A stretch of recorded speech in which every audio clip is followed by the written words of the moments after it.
Hi friends, welcome back to my YouTube channel. ಇವತ್ತು ನುಗ್ಗೆಕಾಯಲ್ಲಿ special ರೆಸಿಪಿನ ಮಾಡ್ಕೊತಾ ಇದ್ದೀನಿ. ಅದೇನು ಅಂತ ಹೇಗೆ ಮಾಡೋದು ಅಂತ ನೋಡೋಣ ಬನ್ನಿ. ಮೊದಲು ಒಂದು ಬಾಣಲಿನ ಇಟ್ಕೊಂಡಿದ್ದೀನಿ, ಚಿಕ್ಕ ಬಾಣಲಿನ. ಅದರಲ್ಲಿ 2 ಟೀ ಸ್ಪೂನು ಕಡಲೆ ಬೀಜ ಹುರ್ಕೋಬೇಕು ಮೊದಲು. ಇದು ನುಗ್ಗೆಕಾಯಿ ಕ್ಯಾಟ್ರಿಂಗ್ ಸ್ಟೈಲಲ್ಲಿ ಮಾಡ್ತಾ ಇರೋದು. ನುಗ್ಗೆಕಾಯಿ ಮಸಾಲ ಕರಿ ಅಂತೇಳಿ ಹೆಸರು. ನೋಡಿ, ಮಾಡ್ಕೊಳ್ಳಿ ನೀವು ಕೂಡ, ತುಂಬ ಚೆನ್ನಾಗಿರುತ್ತೆ. ಸಣ್ಣ ಉರಿಯಲ್ಲಿ ಚೆನ್ನಾಗಿ ಹುರಿಬೇಕು. ಈಗ ಹುರಿತಾ ಇದ್ದೀನಿ ನೋಡಿ ನಾನು.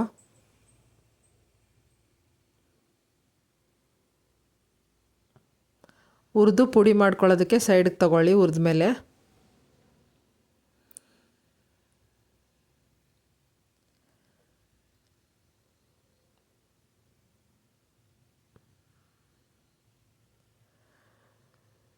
ಮತ್ತು ಈಗ ಗೋಡಂಬಿನ ಹಾಕ್ಕೊತಾ ಇದ್ದೀನಿ. ಗ್ರೇವಿ ಕನ್ಸಿಸ್ಟೆನ್ಸಿ ಚೆನ್ನಾಗಿರುತ್ತೆ ಅಂಥೇಳಿ. ಇದ್ರ ಬದಲು ಗೋಡಂಬಿ ಇಲ್ಲ ಅಂದರೆ ನೀವು ಒಣಕೊಬ್ಬರಿ ಸಮೇತ ಹಾಕ್ಕೋಬೋದು. ಇದೇ ಥರ ಹುರ್ಕೊಳ್ಳಿ.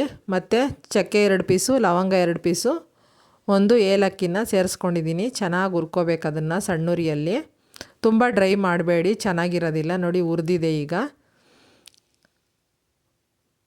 ಹುರಿದಿರೋವನ್ನೆಲ್ಲ ಸೈಡ್ಗೆ ಹಾಕ್ಕೊಂಡು ಪುಡಿ ಮಾಡ್ಕೋಬೇಕು. ಕೊನೆಯಲ್ಲಿ ಗಸಗಸೆ ಹಾಕ್ಕೊತಾ ಇದ್ದೀನಿ 1 ಟೀ ಸ್ಪೂನು. ಅದು ಕೂಡ ಚೆನ್ನಾಗಿ ಹುರ್ಕೊಳ್ಳಿ. ಚಿಟಪಟ ಅನ್ನೋರ್ಗೆ ಹುರಿದ್ಬಿಟ್ಟು ಮತ್ತು ಅದನ್ನು ಜಾರ್ಗೆ ಹಾಕ್ಕೊಳ್ಳಿ. ಇಲ್ಲಿ ಗೋಡಂಬಿ ಬದಲು ನೀವು ಧನಿಯಾ ಕೂಡ ಹಾಕ್ಕೋಬೋದು. ನಾನು ಧನಿಯಾ ಪುಡಿ ಹಾಕ್ಕೊತಾ ಇದ್ದೀನಿ. ಒಣ ಕೊಬ್ಬರಿ, ಧನಿಯಾ ಎಲ್ಲ ಹಾಕಿ ಹುರಿಬೇಕು. ನೋಡಿ, ಇನ್ನು ಈಗ ಹೇಗೆ ಮಾಡೋದು ಅಂತ ನೋಡೋಣ. ಒಂದು ಬಾಣಲಿ ಇಟ್ಕೊಂಡಿದ್ದೀನಿ, ಎಣ್ಣೆ ಹಾಕ್ತಾಯಿದ್ದೀನಿ ಒಗ್ಗರಣೆಗೆ. ನೋಡಿ, ಪುಡಿ ಮಾಡಿದ್ದೀನಿ ಅವನ್ನೆಲ್ಲನೂ. ಎಣ್ಣೆ ಕಾದ್ಮೇಲೆ ಅರ್ಧ ಟೀ ಸ್ಪೂನು ಜೀರಿಗೆ ಹಾಕ್ಕೊಳ್ಳಿ.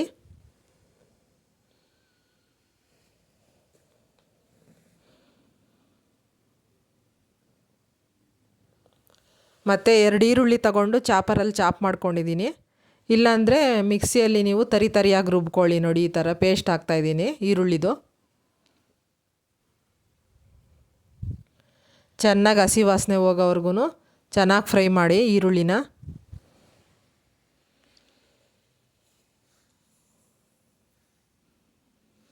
ನಮ್ಮ ಚಾನಲ್ನ ಇನ್ನೂ ಯಾರು ಸಬ್ಸ್ಕ್ರೈಬ್ ಮಾಡ್ಕೊಂಡಿಲ್ಲ, ಪ್ಲೀಸ್ ಸಬ್ಸ್ಕ್ರೈಬ್ ಮಾಡ್ಕೊಂಡು ನೋಡಿ ಫ್ರೆಂಡ್ಸ್.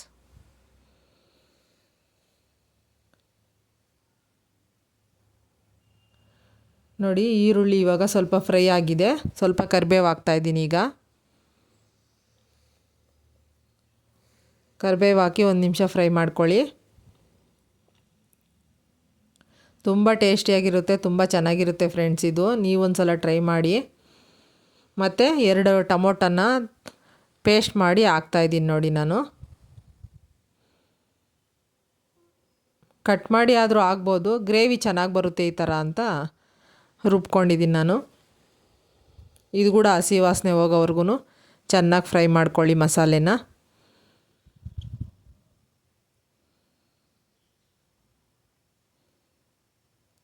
ಗ್ರೇವಿ ತಿಕ್ನೆಸ್ ಇರುತ್ತೆ ಇದು. ಈ ಥರ ರುಬ್ಬಿ ಹಾಕೋದ್ರಿಂದ ತಿಕ್ನೆಸ್ ಚೆನ್ನಾಗಿರುತ್ತೆ, ಗಟ್ಟಿಯಾಗಿ. ನೋಡಿ, ಈಗ ಬೇಯ್ತಾ ಇದೆ. ಸ್ವಲ್ಪ ಶುಂಠಿ ಬೆಳ್ಳುಳ್ಳಿ ಪೇಸ್ಟ್ನ ಹಾಕ್ಕೊತಾ ಇದ್ದೀನಿ. ಹಾಕ್ಕೊಂಡು ಸ್ವಲ್ಪ ಚೆನ್ನಾಗಿ ಬೇಯಿಸ್ಕೊಳ್ಳಿ ಹಸಿ ವಾಸನೆ ಹೋಗೋವರೆಗೂ.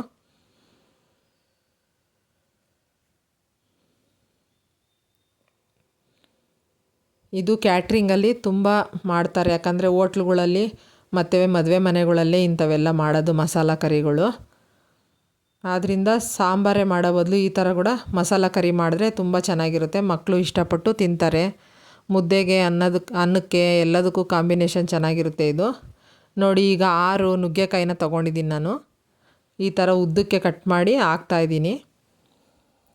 ಇದು ಬೇಕಂದರೆ ನೀವು ನುಗ್ಗೆಕಾಯಿನ ಸ್ವಲ್ಪ ಎಣ್ಣೆ ಹಾಕ್ಬಿಟ್ಟು ಮೊದಲೇ ಸ್ವಲ್ಪ ಅರಿಶಿನ, ಉಪ್ಪು ಹಾಕ್ಬಿಟ್ಟು ಫ್ರೈ ಮಾಡ್ಕೊಂಡು ಸೈಡ್ಗೆ ತೆಗೆದಿಟ್ಕೋಬೋದು.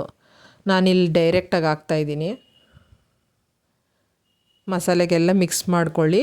ಈರುಳ್ಳಿ, ಟೊಮೊಟೊ ಪೇಸ್ಟ್ ಹಾಕಿದ್ದೀನಲ್ಲ, ಚೆನ್ನಾಗಿ ಮಿಕ್ಸ್ ಮಾಡ್ಕೊಳ್ಳಿ. ಅದು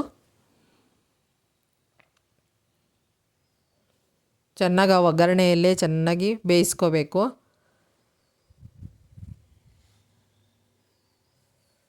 ನೋಡಿ, ಈ ಥರ ಕಾಣಿಸ್ತಾ ಐತೆ ಈಗ.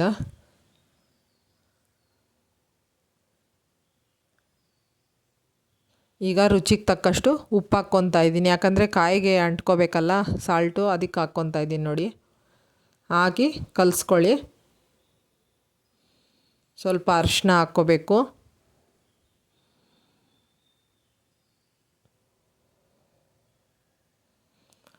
ಅರಿಶಿನ ಹಾಕಿದ ನಂತರ ಚೆನ್ನಾಗಿ ಕಲಸಿ ಸ್ವಲ್ಪ ಹೊತ್ತು ಮುಚ್ಚಿಗೆ ಬಿಡ್ರಿ, ಚೆನ್ನಾಗಿ ಬೇಯಬೇಕದು.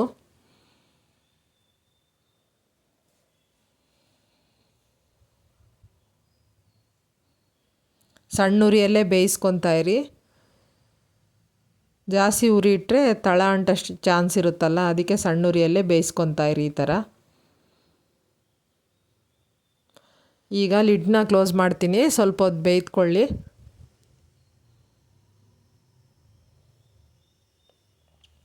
ಈಗ ನೋಡಿ ಒಂದು 5 ನಿಮಿಷ ಆದಮೇಲೆ ಸ್ವಲ್ಪ ಫ್ರೈ ಆಗಿದೆ ಅದು. ಈಗ 1 ಟೀ ಸ್ಪೂನು ಚಿಲ್ಲಿ ಪೌಡ್ರ್ ಹಾಕ್ಕೊತಾ ಇದ್ದೀನಿ. ಮತ್ತು 1 ಟೀ ಸ್ಪೂನು ಧನಿಯಾ ಪುಡಿ ಹಾಕ್ಕೋಬೇಕು.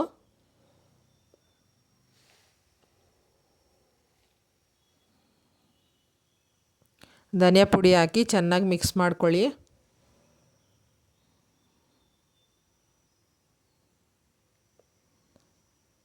ಚೆನ್ನಾಗಿ ಕಲಿಸ್ಕೋಬೇಕೆಲ್ಲನೂ.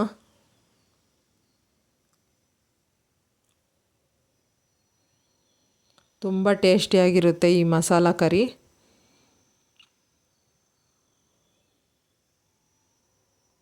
ನೀರು ಜಾಸ್ತಿ ಸೇರಿಸ್ಕೋಬೇಡಿ ಇದು. ಮತ್ತು ಲಿಡ್ನ ಕ್ಲೋಸ್ ಮಾಡಿಕೊಂಡು ಸ್ವಲ್ಪ ಹೊತ್ತು ಬೇಯಿಸ್ಕೊಳ್ಳೋಣ. ನೋಡಿ ಈ ಥರ ಬೆಂದಿದೆ ಸ್ವಲ್ಪ.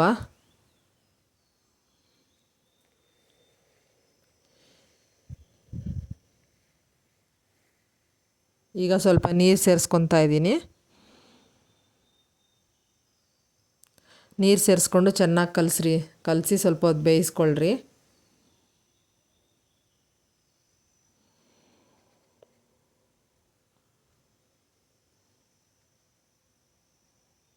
ಸ್ವಲ್ಪ ಚೆನ್ನಾಗಿ ಬೇಯಿಸ್ಕೊಂಡ್ರೆ ಅದರಲ್ಲೇ ಮಸಾಲೆ ಚೆನ್ನಾಗಿರುತ್ತೆ.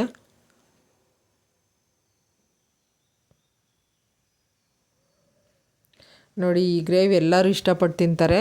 ಇಷ್ಟೊತ್ತು ಮಿಕ್ಸಿಗೆ ಹಾಕಿ ಪುಡಿ ಮಾಡಿದ್ನಲ್ಲ ಕಡಲೆ ಬೀಜ ಅವೆಲ್ಲನೂ, ಅದೆಲ್ಲ ಪೌಡ್ರ್ ಹಾಕ್ಕೊತಾ ಇದ್ದೀನಿ ನೋಡಿ ನಾನು.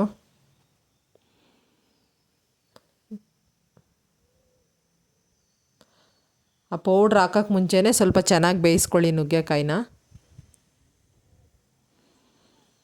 ನೋಡಿ ಈಗ ಪೌಡ್ರ್ ಹಾಕ್ಕೊಂಡು ಚೆನ್ನಾಗಿ ಕಲಿಸ್ಕೊತಾ ಇದ್ದೀನಿ.